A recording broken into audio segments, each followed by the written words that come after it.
Well, I'm sure they don't want people coming back and saying, hey, your siding's rotting. Well, it's because you put it in a waterfall. When the windows are the #1 risk about looking in and seeing, oh, you're going to get bugs and you're going to get this. They don't live in it. They don't want to live in it. So to them, this living room is just as important as that living room. Yeah, and it's from a building science perspective, it's a really good way to do it. Close this window and we can basically hose the house down as is. So I love the fact that they have pictures, renderings, and all the layout is done. Right, it's not going to keep the water out. It sheds a bunch of water. It's the internet. Everything's a big deal. Oh, it's 60,000, but you know what? I'll give you 40,000 for that. No, siding tucks in there nice and neat. What you're saying is, well, you know what? The risk that comes with you owning a house, why don't we pile more on me? Ask what you're sealing in, not what you're sealing out. Because we don't want to put any nails. Like there's a building science lesson there. Yes, most definitely. It's going to rot out in about, 6 years. So, you could sit there and do that all day. But how much time and stress is it to just deal with litigation? Yeah. What's the dollar? I mean, like, what do you want to put on there for a dollar amount? I think I'd rather spend an extra day on windows. Okay. All right, everybody, we are at another one of Steve's projects near Boston. Near Boston, we're probably, as you can hear, the airport. We're only about 10 miles away as the crow flies. And this is the Humble House. The Humble House. Okay. Yeah, it's in terms of costing for a house, this one isn't over the top. Is it a nice house? Yes. Is it not a production home? It's got some custom features, but I call it humble. It's pretty humble decisions. What's the rough price tag? Are we allowed to say? I mean, we're probably in a $400 a foot range. Okay. $425 a foot, but again, we're 10 miles outside of the Boston. Yeah. It's all downtown Boston. So, the property is crazy this is beautiful. expensive. We'll see that as we go around. Yeah. That tree in the backyard. So. Okay, so I'm seeing Zip rain screen.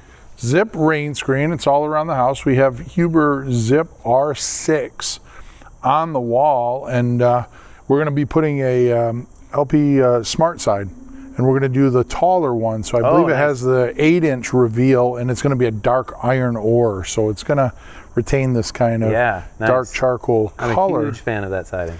Yeah, and I don't know, if you guys are familiar with the Zip rain screen, but a couple things to point out. One, has this nice integral lap, right? So you can put it on, staple it off, and it doesn't have to be taped.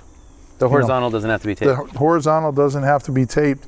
And then if we rotate this, you'll see it is nothing but a kind of grid-like entangled mesh. And it looks like it's pretty stiff. Like I can see the it's a very stiff, and it probably gets you a good 1/4 of an inch. So it gets really, really good drainage. I've done the bottle, poured bottle of water, have it drain. It's always worked really well.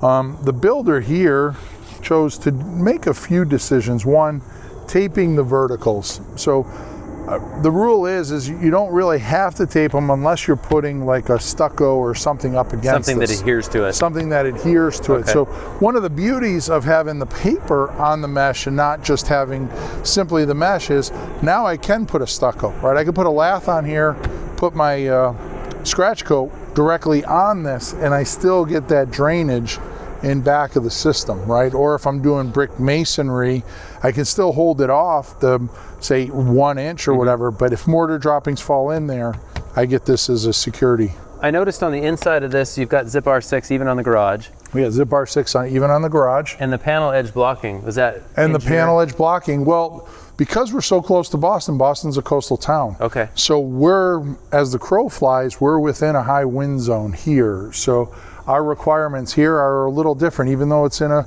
quiet little neighborhood, heavily treed. The structural engineer, he has to go by where it's located relative to. We were going to do a stainless rail project, and they wanted to look to see if we needed anything special if we're too close to saltwater. And I was like, no, it's over the hill. On the map, though, it's a mile away. Yeah, I mean, we have saltwater probably 2 miles away by air from here. So the rain screen system, the other thing you also notice we don't have, they being Huber recommends button cap nailers. Now we chose not to put it here. And here I am saying we're in a high wind zone, but we're in a place that's heavily treed. Yeah. We're not getting any wind in here. We're not going to be ripping this off, and siding's going to be going on here in about a week or so. So just tighter we just pattern. did a little tighter pattern there, and I mean, this is on there pretty snug. They did a beautiful job installing it, wrapping it. True Design Build does a really good job at you know, what they do, and their siders and subs and stuff. So, but you know, beautiful system installed. It's a great system. I think it comes in, this is about a little over a 3-foot roll that rolls out. Yeah, so there you go. But and it goes up real easy, and like I said, has that flap built in, so you know, wrap the house like a little present here. You know, one of the great features of this project is the backyard, obviously. That tree is beautiful. That tree is beautiful. We worked the design around to save that tree. But we also have, you know, the people that are we're doing this house for are huge advocates for outdoor living all summer. So to them, this living room is just as important as that living room. And so hence the, you know, we're probably 22 feet by 24 foot canopy here. What's the design for So these? the sonotubes, the reason for that, this ground's going to come up a little to just below that, but it's going to be a patio on grade, but grade's coming up, but we're not bringing it all the way up to the door. So what's happening here, Tim, is this is going to have a little 5-inch step down to somewhere around here, and then we'll have a deck. We need a 3-foot in direction of travel, some kind of landing outside the door, and then we'll have stairs. Okay. And the stairs are going to go all the way across and basically cascade down. So you're going to have kind of like a set of bleachers here, if you will, that go down. And you know what you're looking at here, this is a Schuco product. We source our Schucos through European Architectural Supply, and as you can see, this is an 18-footer. I mean, that is a giant triple glazed unit. Any idea the weight on that? If I had to guess, this unit's got to be closing in on 900 pounds. Yeah, I was going to guess 800. Yeah, it's got to be closing in. This here is probably, you know, 650, 700 by itself. And then of course we have the door. And you know, the beauty of it with them is everything's made to order, so we can do things asymmetrically and say, we want this 39 and 3/16. They just make it whatever we ask for. I see all the story polling. We have all the story polling there. We got a lot of people involved. We have the homeowners trying to make the decision, me and the builder trying to figure it out, translate that to the landscape architect, and also translate it to the gentlemen that are building the decks and pouring the concrete. So yeah. And as you can see there, there's been a number of, well, let's do this, let's do that, let's do this. So somewhere down there is the final number that Steve Trudeau is going to go by. Triple LVL above us? So 3 18-inch LVL, and what was interesting was at first design, we were just going to have a deck go out here. If we're going to add 4 feet here, can we just add 4 feet to the system? So our structural engineer, John Cowan, superb structural engineer. I work with a lot around the country. I tell John, I'll pay for your licenses in the other states. Please come work with me around the country, because he's so easy to work with. But he ran the numbers. He said, yeah, extend it 4 feet. You got to go to a 4th LVL. The builder, of course, he's like, got this already pocketed in and said, you know, I really don't want to tear that up. Is there any way around it? And I said, went back to the structural engineer. I said, John, what if we keep the post in the same location? We just extend the beam the 4 feet. He said, let me run the numbers. He came back and said, yeah, it works. You save a whole ply. So we save a whole ply. And I mean, 18-inch LVL, 24 foot long. That's not $10. And it's only cantilevering, what, 2 feet past? Yeah, it's a little bit more than that. It's probably 3 feet. Okay. Full cantilever there. But we pushed the post out about a foot and then had the cantilever there. So we get a little negative moment there. That's certainly helping the span in here to do that. So it's going to be a beautiful space, you know, overlooking the backyard. Bring this up. It'd be a great place to, you know, do that outdoor living.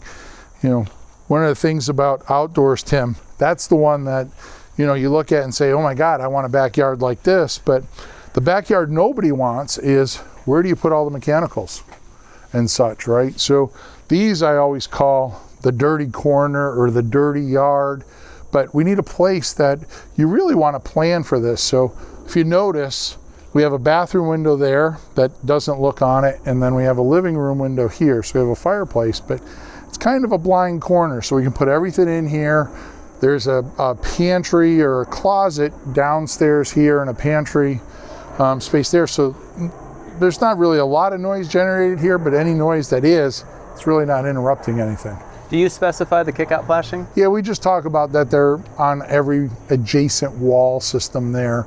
But most of the builders, you know, one of the benefits we have here for a local project in Boston, and I'm not, yeah, I guess maybe I am hyping up our local builders and technology, but we're really good at building a really good house here. Yeah. You know, there's not many builders that are cutting corners on custom homes. True Design Build, Steve Trudeau, he's exceptional. He goes around and makes sure all of these things. I mean, even in like the little corners, they'll put in the little triangular bracing and stuff there in the overhangs. Yeah. Just all these little tidbits that, you know, they add up to, this is how you add years to a house. So raised heel truss? We have a raised heel truss, 10-inch heel. And the zip R is going all the way up to the and tail. The zip R goes all the way up to the top cord, bottom of the top cord there. And then we just basically barge out 24-inch overhang. Yeah. And we do a little 2x6 ladder. I like that. That's years ago on the Fine Home Building Forum. We were building rake walls, and then we got smart and we're like, well, these guys in New England, they're putting like their ladder framing for overhangs on the wall before they lift it. Yeah. So then we started doing that, and then our cider was like, why don't you guys put the soffit on that, help stiffen it up? Is okay. This was very iterative, but we would have probably never thought of it if we didn't see the New England Yeah, stuff. I could spend a couple hours doing this, or I can spend hours doing this off of scaffold. Oh, and honestly, bent over, it's probably 15 minutes. Yeah. Yeah. So you're just going straight out. Yeah, so the pork chop is the little triangular piece where the box soffit meets the wall. And a lot of times that will come out and be flush with the fascia. And it makes this kind of corner board up and over, which is kind of the arm of the pork chop.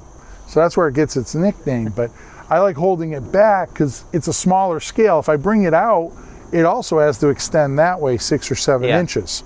So it gains about 30% of the mass. This way and this way. Yeah, and so the corner board can tuck nice and neat. So this is actually a really nice way to do it. You take the corner board all the way up, you finish the pork chop with a triangular piece that matches the corner board, and this side, you know, dies into the underside of that soffit. You know, more windows. These are European tilt turn. They're actually fabricated in Slovakia. Yeah. And this one's open, so in the tilt fashion. And you know, one of the nice things about that is if it rains, you know, might get a little residual in there, but everything just drains down, and we have this integral weep holes, and then we have our sloped sill, so anything falls in, it's going to fall down and either go over the sill, and if it gets in there, it's just going to drain down through our system and out the bottom. What's the next step for flashing this? We don't. This is it. We're just going to put the sill up. They'll tuck the sill in here just under that. Okay. These have little caps that snap in. So that water would drain off of the sloping sill, but any water that maybe gets in there, I'm not a fan of caulking. Yeah. So the sill, they'll just do a back cut. They'll push it up there nice and tight. We'll just call it a day. Interesting. And then whatever else can just... Whatever else goes in. This is all flash. So, you know, the beauty of this, we can close this window and we can basically hose the house down as is. And the siding, I never ever think that the siding is the final line of defense. It's to shed the bulk water. It's like wearing a cap in a rainstorm, right? It's not going to keep the water out. It sheds a bunch of water. Yeah, zip R6 underneath here. So we have the full zip R system. And then zip tape to the concrete with... And then we just say, we have the detail there where it's the sill sealer with a bead of sealant below and above. Okay. So I did my little Z sandwich with sill sealer. I like that detail. I know a lot of guys, they like to tape it. Honestly, you know, and this will be a question, I don't know the answer, but I'll tell you why I'm afraid of taping it. I like to have the bottom of the OSB exposed to air and let it dry out. Let it dry out. Right. You know, when we go to put the siding on, we'll put the siding on and we'll hang it down maybe plus ½ inch or so. so it drips away, so we don't turn the corner and get sucked up. But guys that like tape it, and some guys will put zip tape down there, which I would never do. Yeah. If I were going to tape it, I would use like a Fentrum or something that's vapor open and that can dry, but nothing dries better than just being air open. Yeah, yeah. So that always, Interesting. And works. then this frame And that's tape. the Fentrum tape there that, we have a full perimeter wrap on the inside, and then we do a little expanding foam sealant. Okay. You can see inside there. The outside, we do it. This is their Fentrum tape. This one here is vapor permeable also. It'll allow to dry out, but this is more of a flashing tape in this capacity than it is an air sealing tape, because obviously we don't have it across the bottom. So it seals up the head, and we drop it down the jambs, and then any water that gets down to here, it's either coming out of the system or it's going down through the system and draining out the bottom. Stretch tape here, and Stretch tape. Even the little shims are taped. Even the little shims are taped, because the reason those are taped is we don't want to put any nails into our system. So we always just call for, and that's actually in the window detail, to tape the shim. Just use a little piece of, 1-inch piece of zip flashing tape. Put it over the top, because once the windows are in and they're secured, you're not pulling this out anymore. Yeah. How long does it take them to set windows on a house like this with all this detailing? They did 2 days. 2 days. Okay. Yeah, 2 days. There's probably 3 guys. But it's one of those things. You bring up a really good point, because a lot of people would sit there and say, "Oh my God, that's a lot of work on windows." But if you were to do litigation research, doors and windows are probably the #1 failure in a house. So in respect to what is the highest risk, means you have to put in some decent time. Yeah. And Yeah. I see guys, they slap it in, they tape off the nailing flange, and then they run. And it's like, "Oh yeah, we did the whole house before lunch." Great. It's going to rot out in about, 6 years. I think that's the side that we don't think about a lot. You're spending the time now, but how much time and stress is it to just deal with litigation? Yeah. What's the dollar? I mean, like, what do you want to put on there for a dollar amount? I think I'd rather spend an extra day on windows. Yeah, an extra day or whatever. And it's not only builders, we have to have conversations with our homeowners and clients, because when you sit there and say, okay, stretch tape, certainly not the cheapest tape on the market. Fentrum, certainly not the cheapest tape on the market. But you don't go and buy windows like this that are going to last this long and go through that installation process and then buy $10 tape. Yeah. Right? You have to make all of your decisions, and we're really, I think we do a really good job in our office, me, Lexi, and Stevos, of dialing in proportional decisions into the project. Yeah. Right? A lot of people don't do that. They're like, "Oh, we could save $500. Okay. It's a 7-figure house, and you're going to go around and want to save $150 or $200 on tape. Yeah. When the windows are the #1 risk. And it's interesting, because as a builder, right, what do you want? You want to build a house, and you want to put it on the homeowner as, "I don't really have any risk in this house." And I never really understood how a builder will sit there and say, "Well, let me sharpen my pencil, let me find a cheaper tape." What you're saying is, well, you know what, the risk that comes with you owning a house, why don't we pile more on me as the builder? And I'm going to do, less than satisfactory detailing, and then I'll just assume the risk. Like, what kind of business plan is that? Yeah. Right? When you think about it. And I don't think a lot of builders do. They're so hyped up on, well, I got to get my clients a good price, and I want to keep this job. I want to keep them happy. I flat out tell clients, good things cost money, right? The Mercedes, Lexus, whatever car you have in the driveway, you didn't walk on the lot and say, "Oh, it's $60,000, but you know what, I'll give you $40,000 for that." No, good things cost money. You want that car, you got to pay for it. You want these windows, you want them to not leak, this is a system you have to buy. For me, I just think if I was going to spend the extra money on triple pane windows, why would I cheap out on the install? Yeah. And it's really not extra money. I mean, I'm not going to get into all of the numbers, but if you price these UPVC against domestic manufacturers, you're going to be really surprised at where they fall. And they're roughly, this window here is probably like an R7 window, right? The best we're going to do in the U.S. is probably somewhere around R5, and that's with their triple glaze. The double glaze, you're at, you know, R3-ish. So we're more than double the performance with a challenging price. Interesting. And you saw the slider. Yeah. There's not many manufacturers that's going to do a 16-foot fixed panel for us. So where are these made and then? So they're sourced through European Architectural Supply, and they're fabricated in Slovakia. Okay, so they then have they a have to ship them in. fabricator. So they ship them, they put them on a container, they come here bulletproofed on pallets, all screwed off. And what's ready lead to time on install. something like that? UPVC are probably about 10 weeks right now. Okay, that's not too So bad. it's not, I mean, if you tried to get a domestic, you're probably in that range anyway. There was a time where even for just, you know, your Home Depot style window, right? That was 3 months out. Yeah. So they're the world. I keep telling people, and I've talked to the window manufacturer, I like working with domestic products, but my allegiance is to the client and trying to get them the best product. And if it means 10 weeks from Slovakia, then so be it. Yeah. Right? I mean, if you want to sell domestic made windows, build a really good window that competes. Yeah. In price and performance. Yeah. And then we'll have that conversation. Yeah, it's have you used the zip rainscreen yet on the project? Just like a couple little samples, Yeah. but not like a full install. Yeah, this is the first time I mean, we've used it and I just haven't caught up with it. And a lot of guys, they'll side like 2 walls or put this up and then they'll put the siding right up over it. And they'll kind of go as they go. But this is the first one I've ever walked up and said, wow, Yeah. the whole house has got the zip screen. That's how it is in our areas because they got their scaffold set up, so they just do sections. Yeah, and then when they peel it off, they're done. They trim out the window, they do everything in that one shot there. So, all right, ready? Yep. Left, right, left, right, left, right, left, right, left, right, left, right, left, right, left, right. Yep. 1, 2, 3. We're back. We're back. It looks a little different than the last time. It does look a little different. Than 10 seconds ago. We're a little bit past framing now. It's amazing what you can do in 10 seconds. Yeah. You know, if you really put your mind to I it. clicked my heels twice and there was siding on. And now we're home.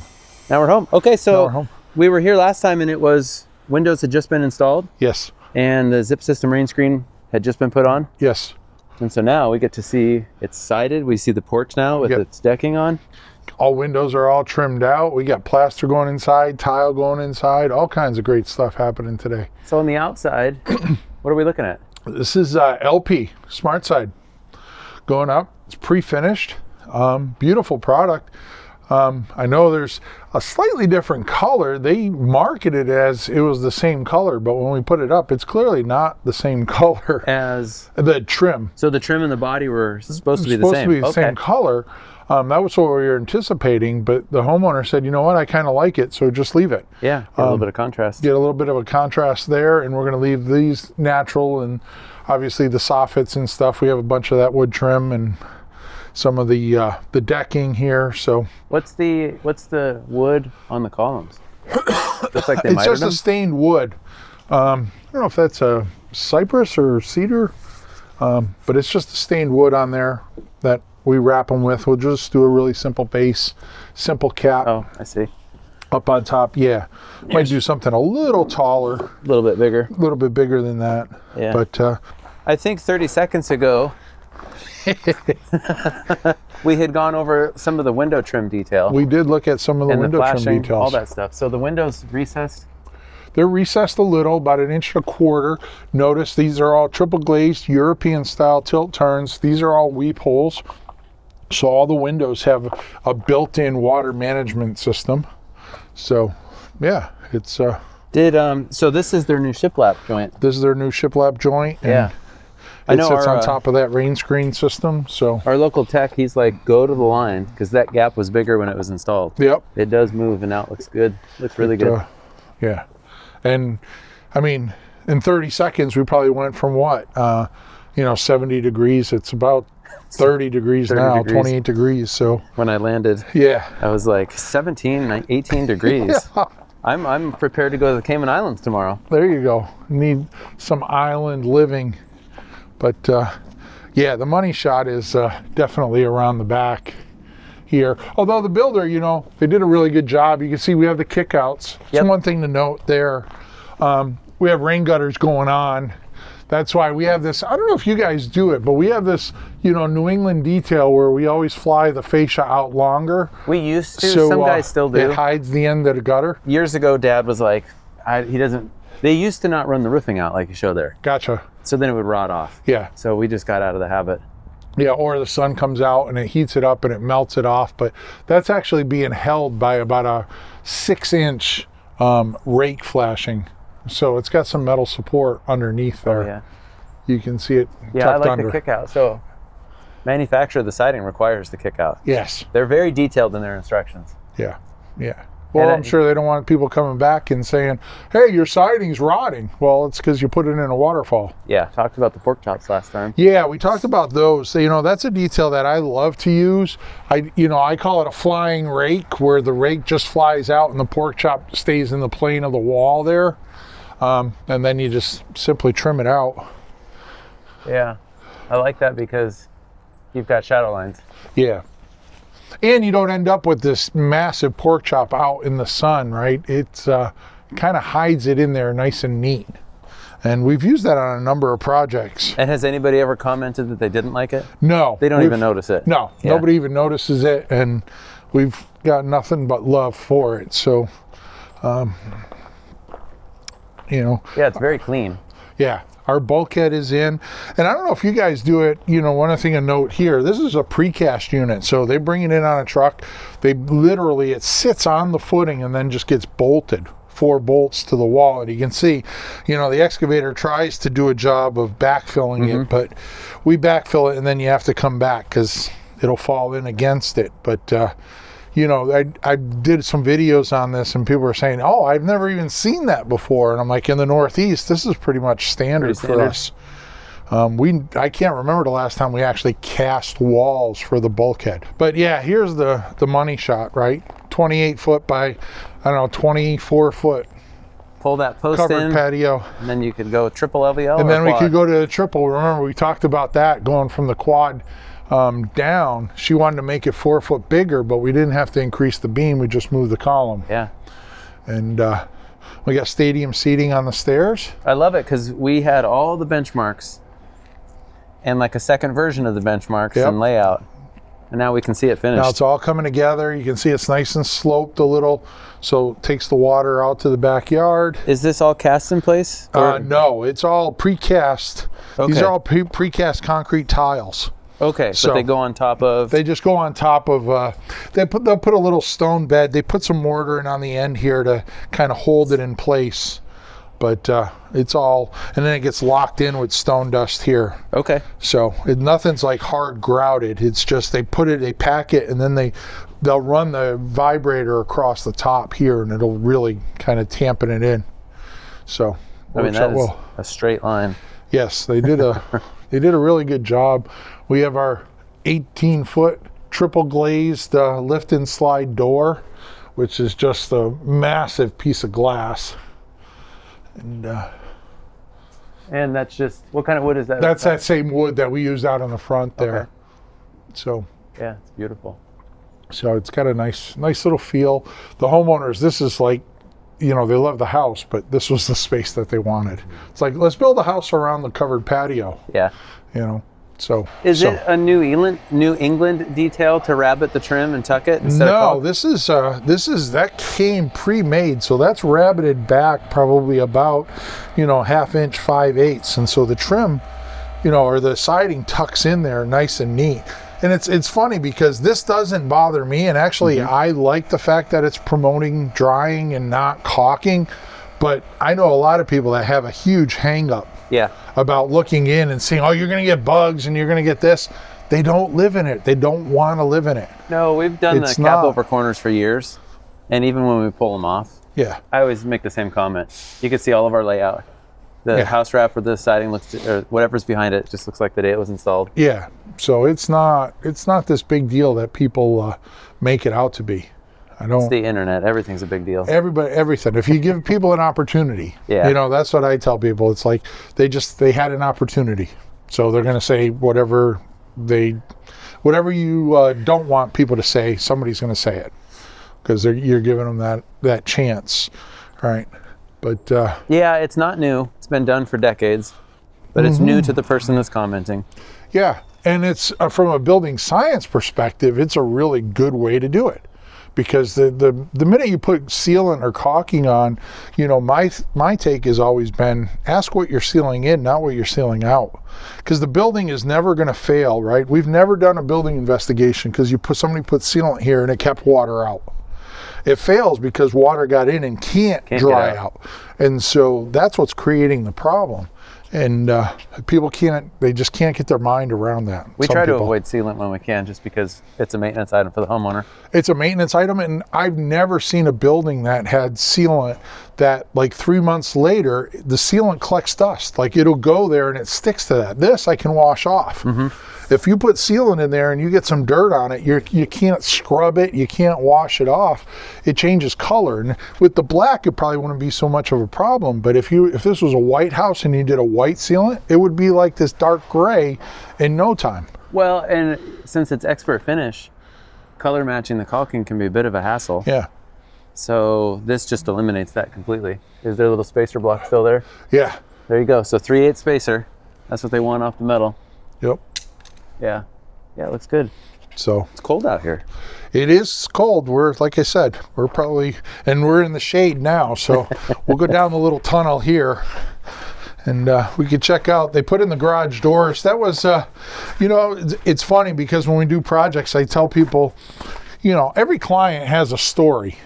And every one of them have different value settings and different things. Like here, they really valued that covered porch. And for some reason, she valued the garage doors.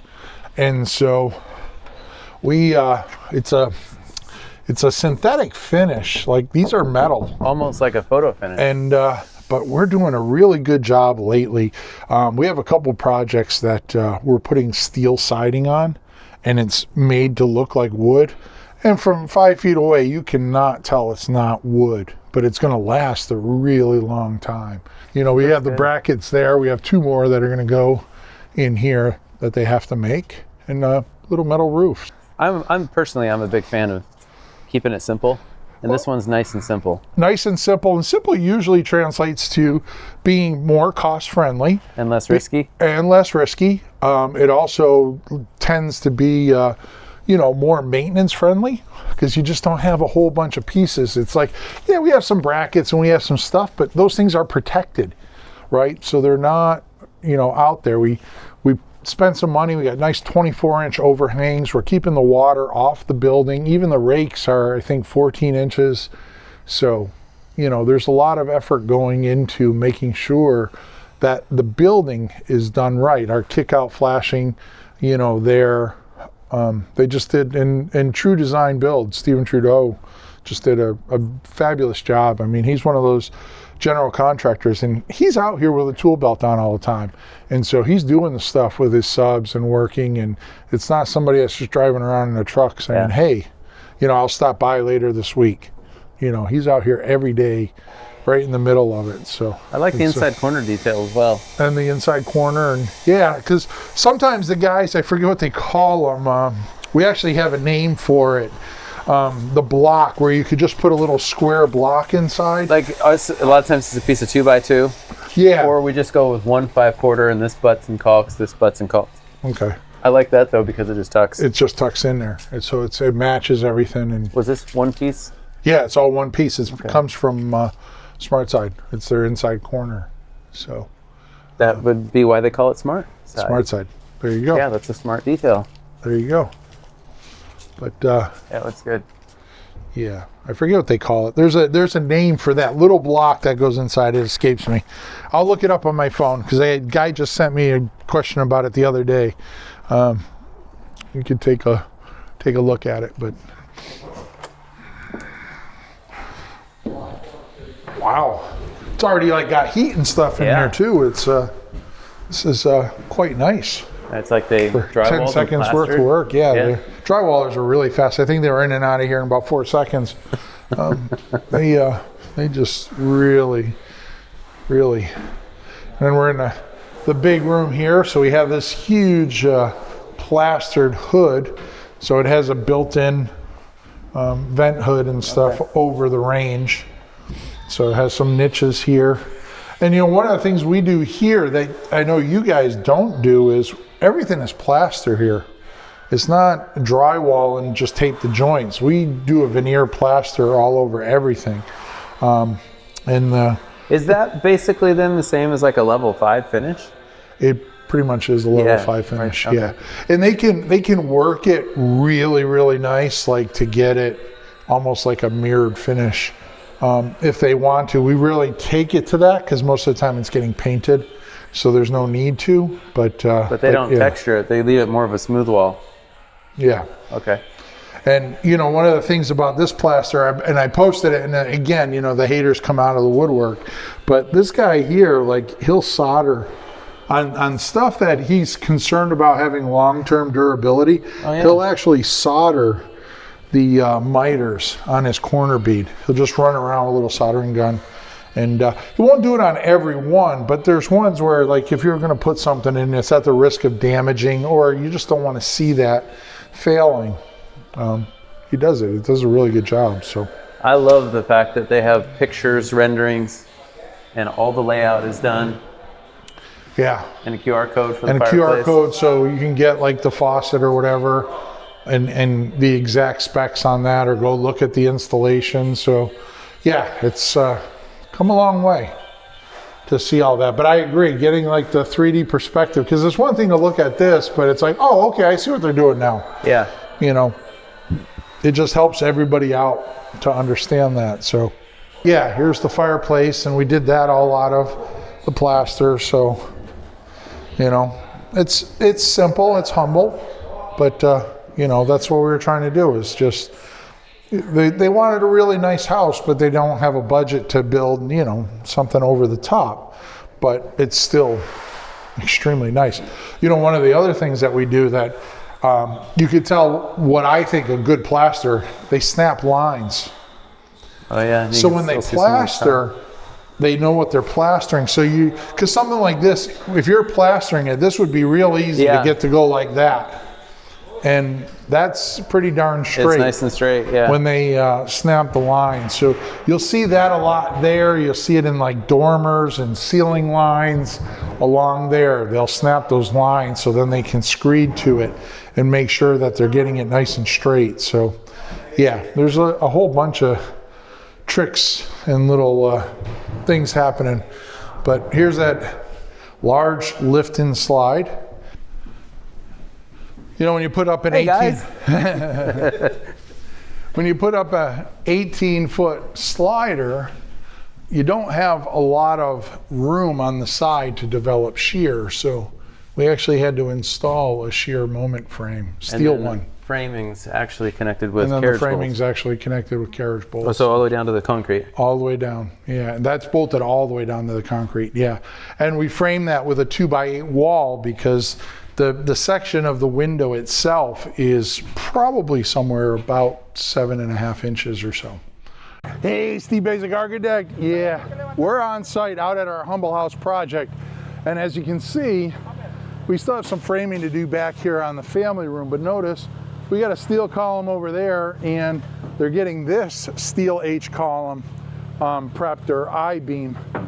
We have some 2x6s being bolted on the outside so we can connect the wall to it, but that moment frame is going in. You can see we have the base plate there, and it's all leveled, and we'll get in a little closer. And notice that there's a template down on the base plate there. So they've already calculated the location of the web, and then they clamped that 2x in. We're standing it up. We obviously have the little angle there so that we can nail that off.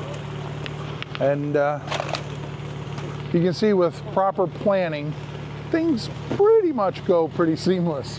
Pipe in front of the other, got it over here, got it onto the lift, and you can see it's going up into place now. So they're going to get it up a little higher, and then they're going to pull it forward, and it's going to sit right down on those shelves. I mean, this thing is, I don't know, it's got to be 800-900 pounds by the time we're done with the whole thing.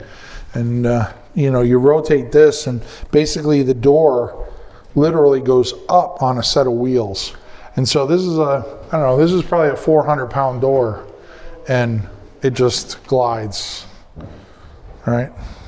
And the thing is you can stop it anywhere and kind of lock it down. And now you're not, because it's a 400-pound door. It's just sitting down on the weather stripping now. And you can see it'll rise up. And then, but the thing's really good if you had a dog or kids or something and you want a little ventilation, you can close the insect screen and you can just do that. Dog can't get out, kids can't move it, but it's like opening the window. And then of course, it meets all those airtight specs of European windows. And then we have the dining room nook here, and these are all Schuco. These are all the UPVC, so that's the lock position. If I rotate it up 90, that's the turn-in version.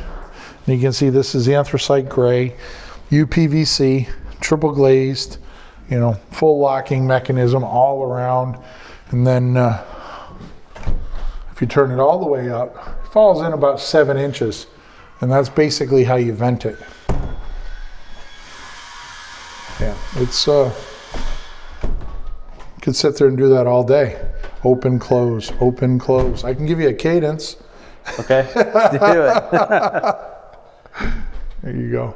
Yeah. So our structural engineer, he's got a door that's very similar to this, but it's a full height door. Every time we'd go over to his office, somehow we got the door. We just pulled like the door out, and so after a while, he would just wave and come over, and we just didn't have the practice. He's like, "Yep, it's European." That was about. Oh yeah, I can't tell you how many people. It's like you tell them tilt, turn, and you say, "Oh, you go all the way up, tilt," and they do this. Yeah, they like jump like it's falling on them, you know, and it's like they don't realize. No, it's just going to fall in about 7 inches. That's what you got to do. Is just bring in the homeowner, and just to say, "Hey," and then jump, and they'll be like, just, you know, on the ground. Flinch for them. So this would actually be on a dry day like today. All the work they've been doing, it's a little humid in here. Yeah, you can see there's some places where you can see there's a little moisture, right? Because all of this plaster, it's literally almost like a cement. And they have buckets and buckets of water. So, you know, again, one of the things that a lot of people don't realize is if I put a 2-gallon bucket of water and mix it with plaster and put it on this wall, I have 2 gallons of water on this wall. It's got to go somewhere. So as this dries, that moisture comes in, and then it's going to condense on the cold surface, which is the glass. It's the coldest surface. And so the builder's like, "Oh, I got to get some heat in here." And I said, "No, just open the door or open the window, because the cold air out there has little to no moisture in it, or a lot less moisture than in here. So if I try and equalize that, some of this moisture will migrate into that and elevate the moisture content of that incoming air and help dry the house out." Which I always think is interesting, that a lot of builders in New England, they'll go put propane heaters that one of the byproducts is moisture. Moisture, yeah, we did that. Dumping a bunch of moisture into a building that they're trying to dry out. No, you want to put cold air in that has no moisture in it. Bring that in and dilute the air that's in the house. It was actually Brian's house back in 2006. It was wintertime. We were in the basement, and we thought, let's set up some propane heaters. Had the windows cracked, or at least for the fumes, but we draped house wrap over the stairwell so that we could trap the heat. And it was just raining on us as all that moisture collected. Yeah, exactly. I feel like there's a building science lesson there. Yes, most definitely. You know, one of the things about this too, I'll just close this for a second so we can take a look at it. You know, the plasterer actually, when he was looking at this, he said, you know, I could do drywall returns. It's going to be a little bit of a challenge to get in here and plaster in by the hinges. It's pretty tight in there. So his solution was, this is plaster here. This is Trimtex. It's a molding. It's not plaster. Oh, okay. And it just wraps the corner? And it comes in and it has a bead with a little bit of a, you know, a little grid there that the plaster catches. And so that turns the corner into there. And I can give you some pictures. We can put them in as some B-roll, because I had some shots of that. But it was a first time I've ever seen it. And I didn't even know Trimtex makes it. But it's a really nice, clean, easy How do they fasten solution it on this side? They don't. It just basically sticks in. I mean, you probably put some adhesive on the back side maybe of it. spray something and they set it in. Okay. And then on this side here, it just gets screwed in like corner. This is like corner bead from here. It just has that extension to the inside there. So it's I mean, these are our, 7.5 windows, R10 center of glass. Yeah, and we talked about this last and then time. this is the Sega Fentrum tape. So this is our air barrier on the inside. This again is that Trimtex, around the edge. So no, it's shaping up. They're doing a really, really good job. Yeah. That we talked about 25 seconds ago. Yeah. What are all these? We still have all of these. So they have dogs, and they want to restrict them to just the front entryway and mudroom. So on this side and the other archway, there's a series of rails that get attached to a flat plate, and it basically slides out like half a pocket door. But it's not a solid panel. It's just a series of rails, and then there'll be a locking mechanism to lock it on the other side. Gate. Just disappears into there, and when they go to work, they pull it out. Dogs got their own 2 little rooms. Yeah. Well, thanks for watching the video. Hit the like and subscribe button, and go follow Steve Basic Architect on the Build Show. And on the Build Show, I got a YouTube channel, Instagram. You're everywhere. We're everywhere. He's everywhere. We're out and about. So right. Thank you for coming by, man. It's always great to see. Like, I could appreciate what you wanted to do. I go see projects framing, and it's like you never return. It's like, I wonder what that really looked like. So it's nice to come out and say, oh wow. 20 seconds later, you're like, hey, now I understand. I mean, for those of you that are wondering, I'm actually heading to the Cayman Islands tomorrow, and I just came in a day early. Lucky you. Right? Yeah. Well, I mean, we got sunshine and cold here, and then hopefully we get sunshine and warm there. Yeah, this isn't going to be the weather in Cayman Islands. That's for sure. I don't really care what it's going to be. I'm just going to have fun. Yeah, there you go. Anyway, go follow Steve on the Build Show, all of his social channels, and as always, thanks for following along. Hit that like and subscribe button and the notification bell. Hit the thumbs up. I'll see you guys in the next video.